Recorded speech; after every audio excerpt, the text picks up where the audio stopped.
राधे राधे। काम या प्रेम।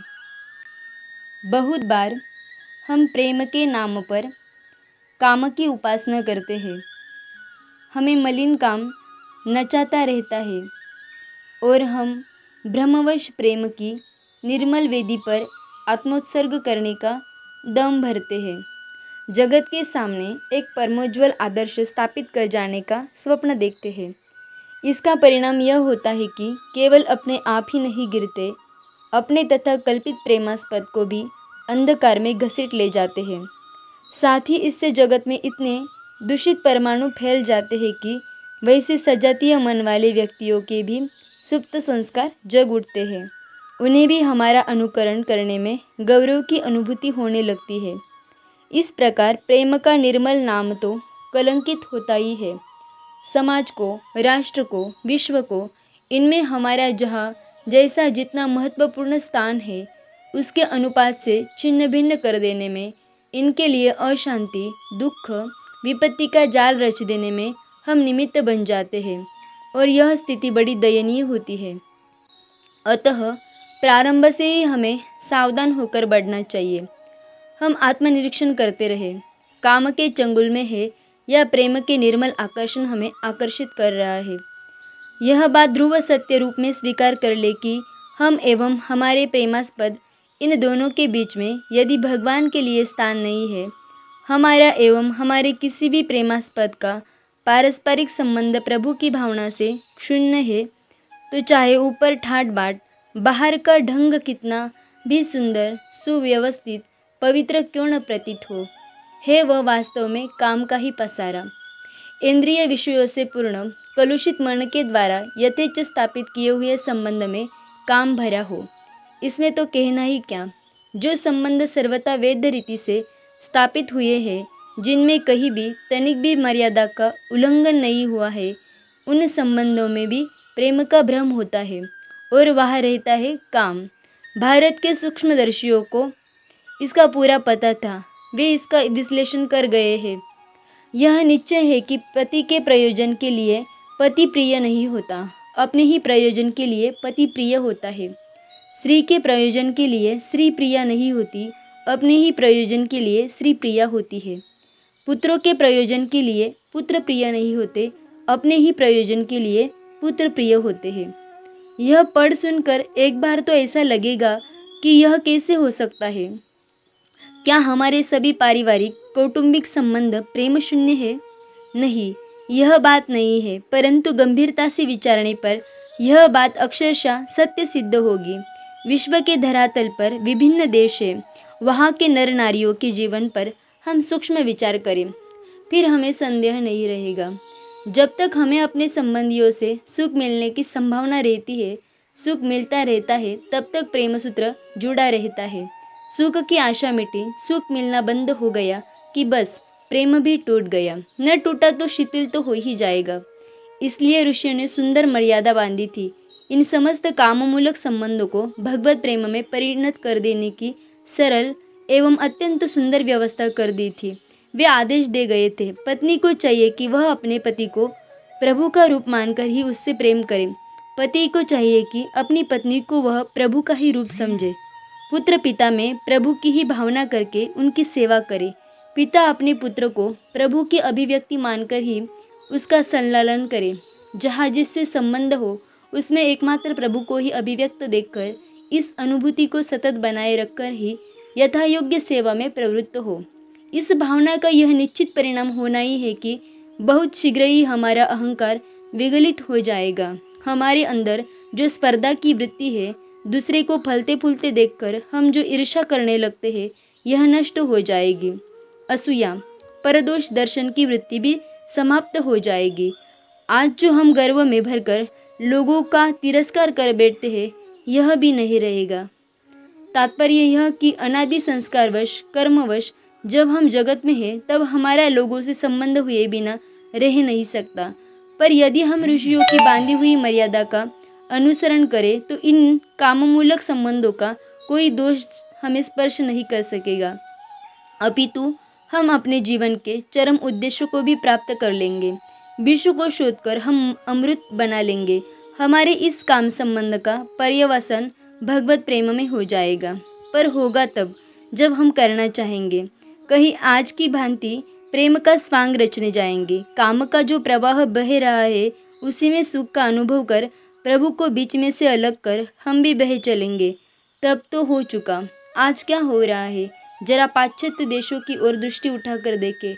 यौवन के उन्माद में युवक युवती परस्पर मिलते हैं, परस्पर वैवाहिक संबंध भी स्थापित करते हैं। उन्माद की दूसरी लहर उठने तक न जाने प्रेम का कितना कैसा सुंदर अभिनय चलता रहता है। पर स्वार्थ का एक हल्का सा झोंका लगा, अपेक्षाकृत तनिक सा अधिक सुंदर सुख का दूसरा साधन सामने उपस्थित हुआ कि समस्त प्रेम क्षण भर में हवा हो जाता है। पत्नी दूसरा पति वरण करती है, पति दूसरी पत्नी स्वीकार करता है। जहाँ भी जो मन पहले था वह तो जो का त्यों ही रहता है। यहाँ भी ठेस लगते देर नहीं लगती तथा इसे भी छोड़कर नया संबंध स्थापित होता है। 1 2 3 4 न जाने कितने परिवर्तन होते रहते हैं।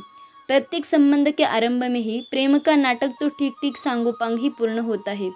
ऊपर से देखने पर ठीक ऐसा लगता है मानो सचमुच ही इस बार 2 हृदय सदा के लिए एक होने जा रहे हैं।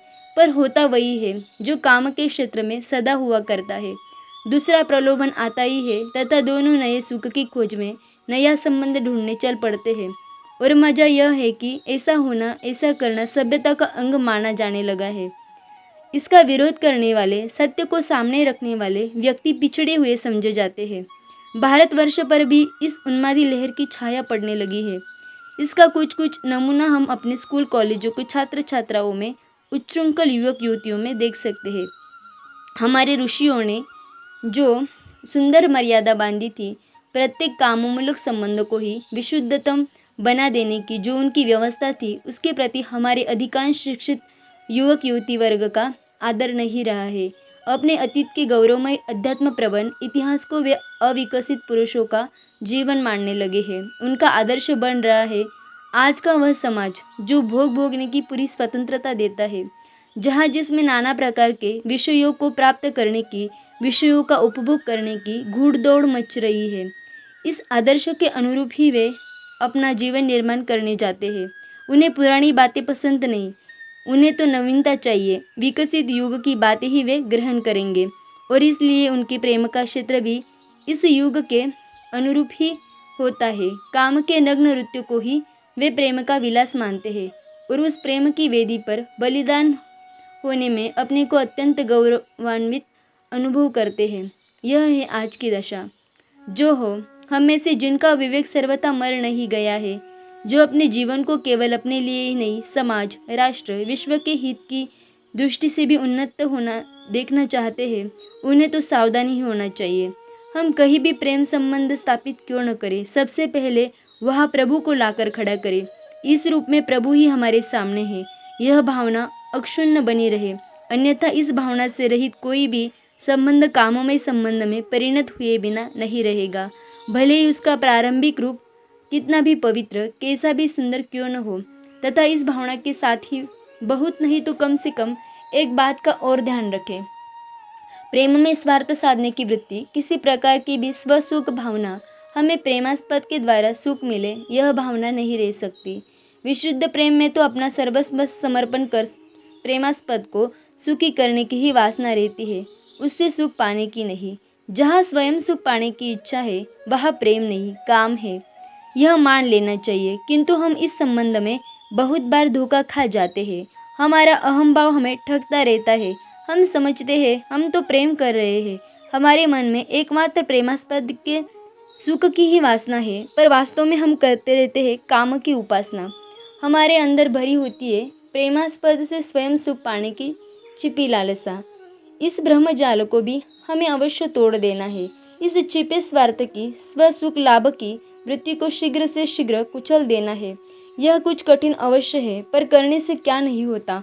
काम को, स्वसुख वासना को प्रेम का स्वांग देकर हमारे सामने रखने वाली अहंता को हम एक बार ठीक से पहचान ले तथा पहचान कर निरंतर सजग बने रहे।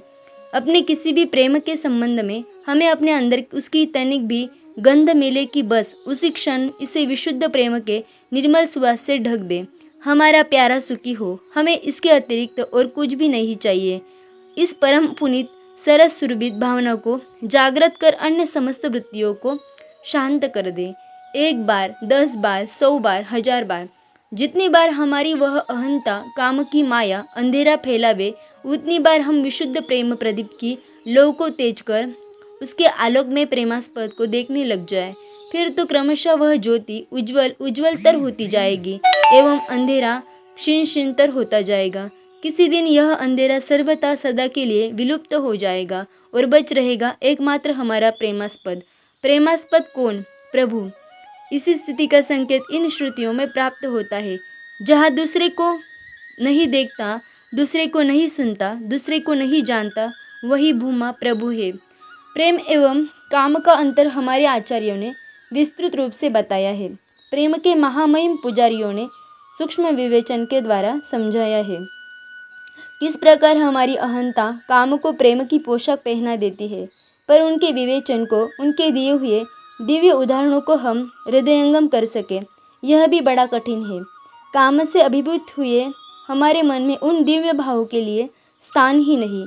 काम का इतना गहरा काला रंग हम में से अधिकांश के ऊपर चढ़ गया है, उनका तो उल्लेख ही व्यर्थ है। पर हम जहाँ है, हमारा मस्तिष्क जिस धरातल पर क्रियाशील है, उसके अनुरूप विवेचन भी यदि हम ग्रहण करना चाहेंगे तो हमें मिल सकते हैं। एक पाश्चात्य संत ने प्रच्छन्न काम का जाल रचने वाली मनुष्य की अहंता का बड़ा ही सुंदर चित्रण किया है। यदि हम उन संत की इन थोड़ी सी बातों को ही समझ ले, ग्रहण कर ले और फिर उनके सहारे आत्मनिरीक्षण करते हुए ऊपर उठने लग जाए, तो सचमुच देखते ही देखते ऊपर उठ ही जाए, हमारा काम बन जाए, स्वार्थ की वृत्ति पर हम विजय पा ले, अहंता के भ्रम में फिर न फंसे। श्री राधे राधे।